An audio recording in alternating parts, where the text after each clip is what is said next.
morning, children. Let us all stand for a word of prayer. Caris, can you lead us a prayer? Father, the Son, the Holy Spirit. Amen. And now, before you take your seat, class, we will have our energizer first. Are you ready, children? Very good. Let's start our energizer.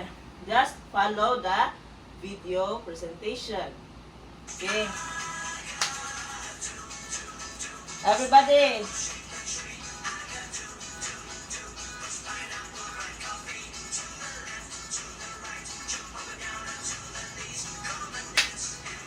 Learners at the back.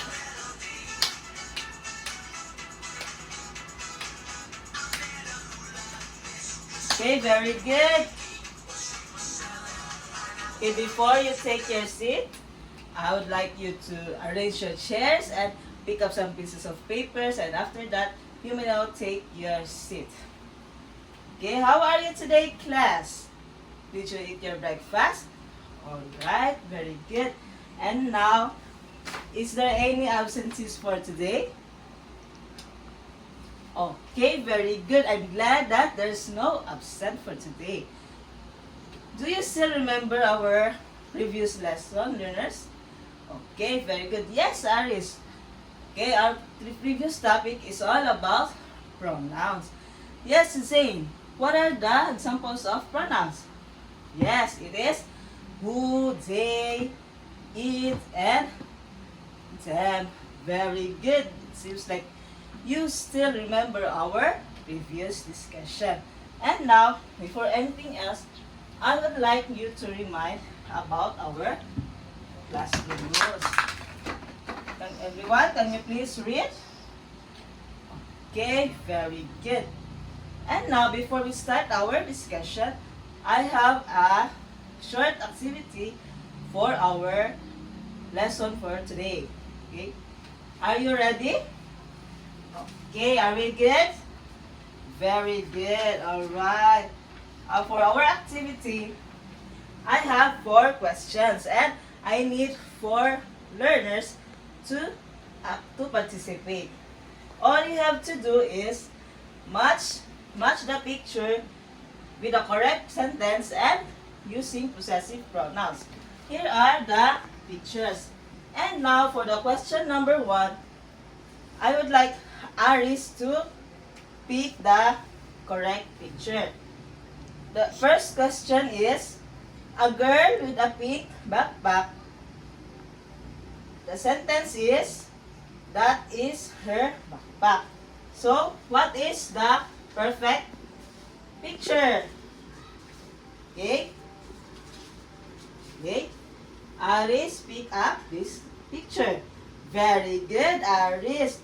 This is the correct picture for the correct use pronoun. Second question is, 2 children holding a big book. What is it? Yes, Zane? Okay, you pick the right picture for the correct answer. And now for the number 3 is, a boy with a hat. Yes, April? Alright, very good, April. This is pictures a boy with a hat. Very good. And now, do you have any idea of what will be our topic for this morning? Very good. And now, I would like to introduce to you today our topic. And now, our topic for this morning is all about commonly used possessive pronouns. Then, before I start our discussion, I would like to release first our objectives. Okay, just wait for a while, class. Okay, can you please read, everyone? Okay, very good. And now that we already have our objectives, let's start our discussion. So, what is possessive pronoun all about? Do you have any idea? Okay, yes, Aris, very good. Possessive pronoun are pronouns that are used to indicate ownership or something of somebody by someone or someone else. Then what are the types of possessive pronouns? These are his, hers, mine, yours, ours, and theirs. Okay, first we will discuss about his. What is his? We use his if the owner is a boy or a male. Next is hers. When we talk about hers, hers is when the owner is a girl or a female. A third one is mine. It is used for if the owner is the person who is talking. And the last one is theirs. It is used when there is more than one owner but you are not one of them. Okay? And do learners understand our lesson for today? What about others? Do you have any question or clarifications? Okay, if there's none, bring out one piece of paper for our short quiz. I'll just give you 15 minutes to answer this activity. Okay, are we good? Okay, very good. Okay, are you done, class? Pass your papers forward for checking. And now, to apply your knowledge and understanding about our topic for this morning, I'd like to proceed to our second activity. I will ask you questions and you will answer one by one. Are we good? You see a pencil on the floor. It belongs to your classmate Anna. What will you say? Yes, Aris.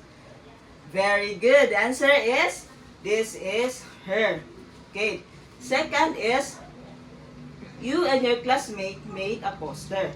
How will you tell your teacher about it? Yes, Zane. This is our poster. Very good. You made it right. Next is, your friend is holding a ball. You want to ask if it belongs to him. What will you say? Yes, April. Very good. Your answer is that your ball? Very good. It seems like you understand our lessons for this morning. And now, to sum up our lesson, I still have some questions to know if what is your level of understanding. First, what is possessive pronouns? Yes, Aris. Very good. Possessive pronouns are used to show ownership. Very good. Next is, what are the examples of possessive pronouns? Yes, Blessy. Very good, Blessy. Examples of possessive pronouns are his, hers, mine, and theirs. Very good. The last question. Yes, Brian. When do we use the possessive pronouns hers and hers? Yes, very good. Hers are used in showing ownership by a girl or a female. Very good. You really understand our lesson for this morning.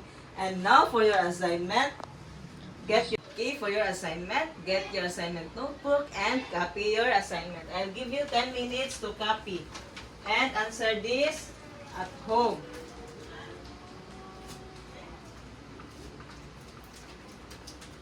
Okay, your assignment is read the direction carefully. Write a sentence using of the following possessive pronouns, which is the my, yours, his, her, its, our, and their. Okay, are we good? Do I make myself clear? Everyone? Okay, very good. That would be all for today. Goodbye and thank you, children.